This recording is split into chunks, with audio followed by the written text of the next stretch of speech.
Oiê, tudo bem com vocês? Estamos aqui com mais um vídeo sobre dúvidas na introdução alimentar e para falar desse assunto, teremos uma convidada super especial, a Carol, que é mãe de primeira viagem do Arthur, tá passando pela introdução alimentar e vai dividir todas as suas dúvidas e num bate-papo aqui super descontraído, esclarecer as dúvidas que talvez sejam sua também. Seja bem-vinda. Obrigada, Gi. Um prazer estar aqui. Prazer também poder, partilhar com essas mães que estão passando por esse mesmo momento. Então, a expectativa tá alta aqui para que a gente possa conversar e eu aprender um montão hoje também.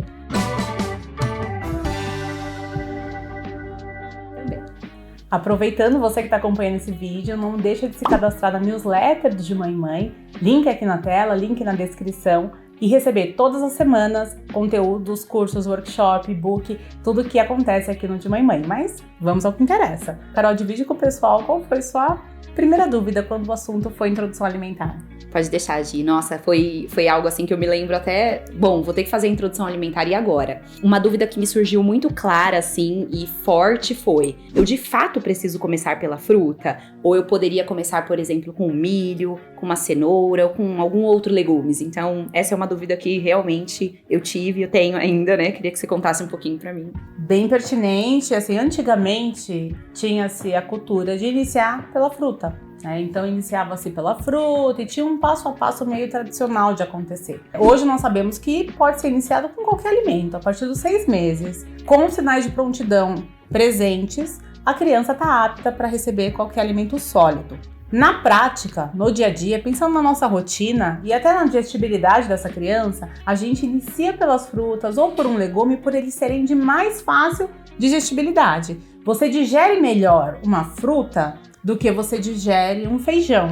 Então a gente faz um passo a passo da introdução alimentar e tem bastante conteúdo aqui no De Mãe em Mãe, onde eu mostro sobre isso também, link na descrição para vocês consultarem. Nós começamos pela fruta nesse passo a passo, principalmente pela digestibilidade. Mas claro, se quiser começar com milho, com uma cenoura, com uma beterraba, sem restrição, tudo é liberado a partir de 6 meses, considerando sinais de prontidão presentes. Perfeito. E a fruta mais docinha também, Mais gostoso, A aceitabilidade é mais fácil, fica mais fácil também da criança comer, mais fácil da mãe, da família oferecer, A fruta você leva em qualquer lugar, você consegue na rotina. É uma adaptação para a criança do alimento sólido chegando, mas para a família no preparo dessa alimentação. Então a fruta é um primeiro passo aí no nível mais fácil de oferta, de digestibilidade, por isso que a gente acaba começando por ela. Legal. Ô, Gi, e pensando nisso assim, em frutas e escolhas, tem alguma fruta que eu não posso dar? Porque eu escutei falar, Você sabe que tem sempre a história da vovó, que tem frutas que são mais ácidas, como morango, abacaxi, kiwi, que não pode dar, é proibido. É verdade isso? Tem essa restrição de fato? Na verdade, todas as frutas, como os alimentos, estão liberados a partir do 6º mês. Claro que da mesma forma, como eu expliquei na pergunta anterior, a gente vai começar por aquelas frutas menos ácidas, porque são de melhores aceitação e também porque uma fruta muito ácida também vai alterar o cocô do bebê, Então, a introdução alimentar, ela já tem uma tendência ao bebê ficar com o intestino mais preso.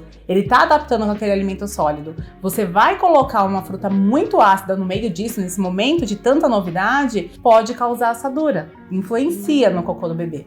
Mas não que seja proibido. Você vai começar pelas frutas que não são ácidas, vai introduzir outros alimentos e no passo a passo vai chegar o momento de você oferecer o abacaxi, o kiwi, o morango. Lembrando que o morango é uma fruta com bastante agroquímico. Então dá preferência para o morango orgânico, porque ele tem bastante agroquímico e aí esses alimentos, esse tipo de fruta a gente tenta evitar. E é bem importante também considerar a fruta da época. A fruta da época, ela tem mais nutrientes, ela é mais doce, ela tem melhor custo-benefício, ela é mais barata do que a fruta que não seja da época. Então fazer também um revezamento considerando a fruta da época é uma outra dica bem legal.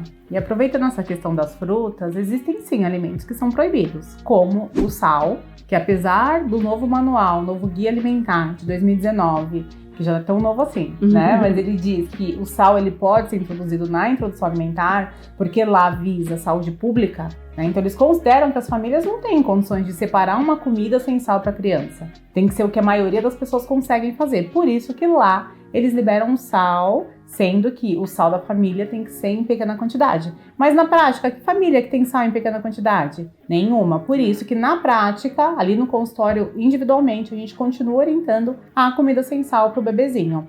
E o açúcar, né, que o doce até os 2 anos, seguindo os 1000 dias, a gente está em fase de programação metabólica, é super importante não ter o doce nessa fase, até por conta da adaptação do paladar, toda essa questão. Então, doce nem sal, aí não tem negociação, mas as frutas, super tranquilo incluir. Eu escuto também a respeito, né, de dar os alimentos separadamente, né, então a importância disso até para a criança poder aceitar e ter a questão do paladar. Na minha casa a gente é muito fã de sopa, então é algo que tá sempre no nosso cardápio. Eu posso ofertar sopa pro bebê? Qual a frequência que eu posso ofertar? Me fala um pouquinho sobre isso. Então, como você disse, é super importante oferecer esses alimentos separados. Uma pela adaptação do paladar, para ele sentir o gostinho de cada um dos alimentos, na hora que eu misturo, eu perco isso. E outra porque é importante também para trabalhar a musculatura da boca. Então, cada alimento tem que ser ali trituradinho, no seu tempo, para também trabalhar essa parte. Tem muita criança com 1 ano que chega lá para fono com flacidez de face, flacidez de língua, que não trabalhou,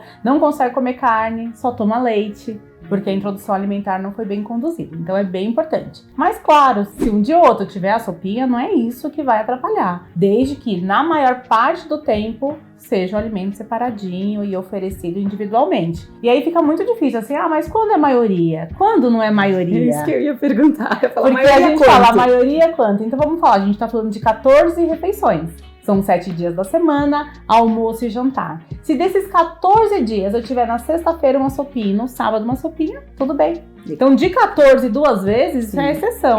Isso não é a maior parte. Agora, de 14, você me falar que todo jantar, aí você já vai ter uma criança que, assim, tudo bem, ele vai estar trabalhando musculatura no almoço, mas no jantar, aquela comidinha já todinha mastigada, facilita. Pra que ele vai querer trabalho? Ele vai querer comer. Então, ele vai começar a recusar o alimento inteiro e vai começar a preferir o alimento mais mastigadinho, amassadinho, que é a característica da sopa. Sim. Então, 2 vezes é a exceção. Não, ótimo. Eu acho que é bem esse período, mas a gente não faz muito mais que isso. Bacana, Gia. Eu tenho mais uma pergunta. Em relação a sucos, né? A gente sabe que não pode suco, mas o suco de laranja, aquele suco docinho, né, da laranja lima, é possível? Posso ofertar em algum momento ou não? Não pode mesmo, é proibido. Então, a Academia Americana de Pediatria proíbe o suco até 1 ano de vida. Se você for nos Estados Unidos, você vai ver que você só encontra suco artificial. Não existe suco natural. Você pede um suco natural num restaurante, eles te servem um suco tipo esse 100% fruta, mas artificial. Nunca é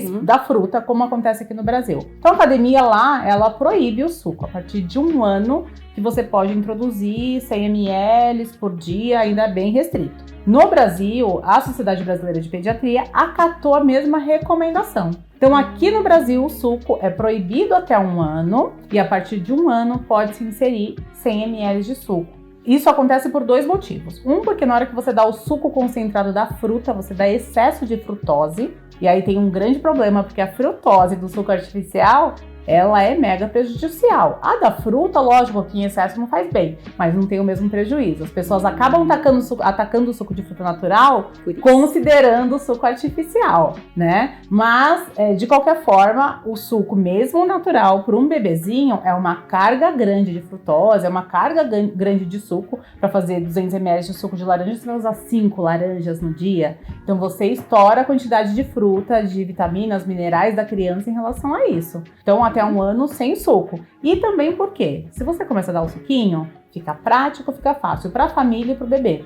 Então você deixa de ofertar a fruta por conta do suco. É mais fácil dar um suco de laranja do que fazer a criança se melecar com uma laranja inteira.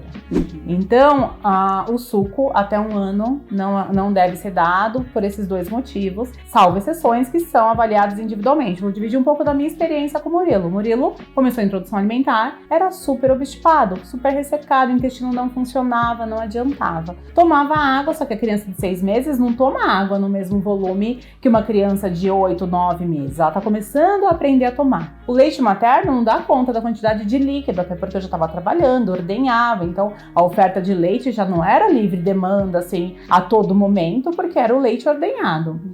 E aí eu precisei usar o suco para aumentar a quantidade de líquido, porque ele comia muito bem, ele comia muita fibra, né? Então era bastante, o prato de comida dele era enorme, o intestino ficava preso, que era muita fibra, pouco líquido. Então eu precisei usar o suco para aumentar o aporte de líquido dele, porque ele aceitava em maior volume. No caso dele, individualmente, com supervisão, foi prescrito o suco e funcionou. Mas isso é exceção, né? Precisa ser avaliado individualmente. Como regra geral, suco somente após um ano. Mais uma dúvida. Eu posso ofertar sobremesa de fruta? Porque com a regra, né, de dar uma fruta lá no começo, no meio da manhã, aí depois eu dou o almoço, aí vem o jantar, né, depois, mas eu dou a fruta à tarde. E às vezes, assim, até pelo hábito também da minha família, da minha casa, a gente sempre tem uma fruta de sobremesa. Em algum momento eu posso ofertar essa fruta pro bebê? É possível? Pode ou não? Não posso mesmo. Pode ofertar sim. A porção da fruta, ela é dividida em 2 porções no dia, uma de manhã e uma à tarde. Esse bebê nem sempre ele come uma fruta inteira de manhã, então você pode fatiar essas porções em 4 vezes. Você pode fazer uma porção de manhã, uma porção à tarde, uma depois do almoço e uma depois do jantar. E aí você fatia. Inclusive, a laranja, o kiwi, o morango, o limão, que são ricos em vitamina C, a acerola, todos eles aumentam a absorção do ferro que está presente nas leguminosas e nas carnes. Então, se você der um almoço, um jantar com carne vermelha, com brócolis, com espinafre, e oferecer um gominho de laranja, mexerica, depois, você ainda vai estar aumentando a absorção do ferro, e é uma estratégia também para prevenir anemia. E em que momento que eu vou poder oferecer outras coisas, né? Por exemplo, eu fico em dúvida, quando é que eu vou poder fazer um pãozinho pra ele, oferecer um pãozinho, né? Eu vejo algumas receitinhas ali de coisas mais naturais, né? Então eu queria saber que momento que eu vou poder, quando é isso? Eu tô um pouco ansiosa, Essa né? pergunta é campeã, assim, recebo muito dúvidas sobre isso. As mães doidinhas pra fazer pãozinho caseiro, bolinho caseiro, muffin de banana e oferecer pras crianças. Sim, teoricamente, a partir dos 9 meses, você pode ofertar essas receitinhas que são naturais, utilizando produtos naturais, que você não vai comprar ultraprocessado e etc. A minha recomendação, foca na fruta, porque a criança ela aceita um bolinho facilmente depois de um ano.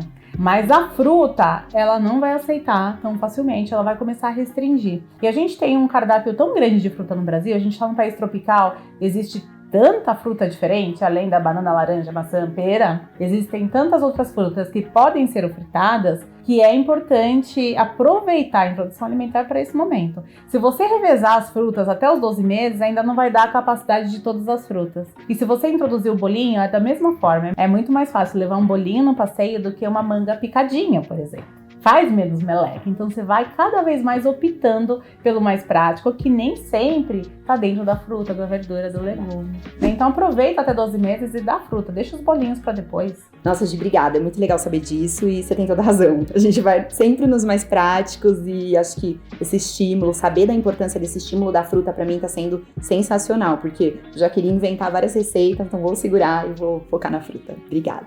Agora vamos lá para minha cozinha. A gente vai encerrar esse vídeo por aqui para não ficar muito longo. E a parte 2 dele, esclarecendo mais algumas dúvidas práticas da introdução alimentar, vai ser em outro cenário e em um outro momento. Fique ligadinho, não deixe de se cadastrar na newsletter do De Mãe em Mãe. Aproveite as novidades, coloque suas dúvidas nos comentários. De Mãe em Mãe, construiremos um novo maternário. Até o próximo vídeo.